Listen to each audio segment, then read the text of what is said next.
ইউসুফ আলাইহিস সালাম ভাইদেরকে বলল, ভাই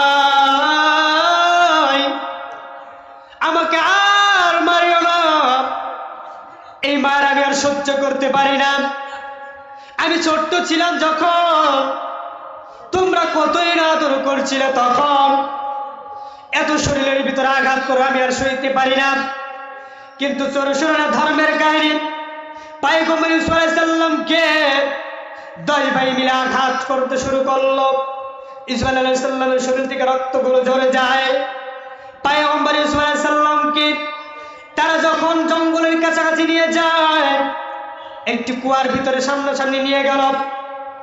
পয়গম্বর ইউসুফ আলাইহিস সালামকে কুয়ার ভিতরে যখন ফেলে দিবে, পূর্ব মুহূর্তে ইউসুফ আলাইহিস সালাম, সম্মানিত আল্লাহর প্রিয় বান্দা, ইউসুফ আলাইহিস সালামের গায়ের ভিতরে একটি জুব্বা ছিল। পয়গম্বর ইউসুফ আলাইহিস সালামের শরীর থেকে তারা জুব্বা খুলে নিয়েছিল। আমরা ইতিপূর্বে দেখেছি, ওলামায়ে কেরামদেরকে যখন জেলখানার ভিতরে বন্দী করা হয়েছিল, ঠিক তেমনি তাদের শরীর থেকে জুব্বা মোবারক খুলে হয়েছে। কথা বলেন ঠিক কিনা? এরা কারা? এরা ইউসুফ আলাইহিস সালামের জুব্বা খুলেছিল যারা। কথা বলেন ঠিক কিনা? এরা তো তারাই বিশ্বনবী সাল্লাল্লাহু আলাইহি সাল্লামের জুব্বা খুলেছিল যারা। কথা বলেন ঠিক কিনা?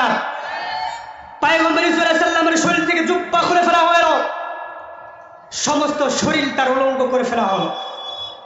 এবং পয়গম্বর ইউসুফ আলাইহিস সালাম ভাইদেরকে লক্ষ্য করলো, ভাই আমি যদি এই কুয়ার ভিতরে মারা যাই, তাহলে এই কুয়াটা হবে আমার দাফন, আর আমার এই জুব্বাটা হবে আমার কাফন।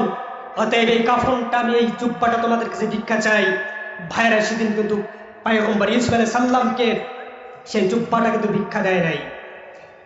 উলঙ্গ অবস্থায় পয়গম্বর ইউসুফ আলাইহিস সালামের শরীরে হাতের ভিতর দড়ি, পায়ে বেরি বেঁধে যখন কুয়ার ভিতরে ফেলে দিবে, ঠিক এই মুহূর্তে আমার আল্লাহ রাব্বুল আলামিন জিবরাইল আমিনকে ডাক দিয়ে বললেন, জিবরাইল, ও জিবরাইল, আর করো না দেরি, চলে যাও তাড়াতাড়ি। ওরা আমার ইউসুফ আলাইহিস সালামকে কূপের ভিতরে ফেলে দুনিয়ার জমিন থেকে বিদায় করে দিতে চাই। আর আমি আল্লাহ পাক রব্বুল আলামিন পয়গম্বর ইউসুফ আলাইহিস সালামকে মিশরের প্রেসিডেন্ট বানাতে চাই।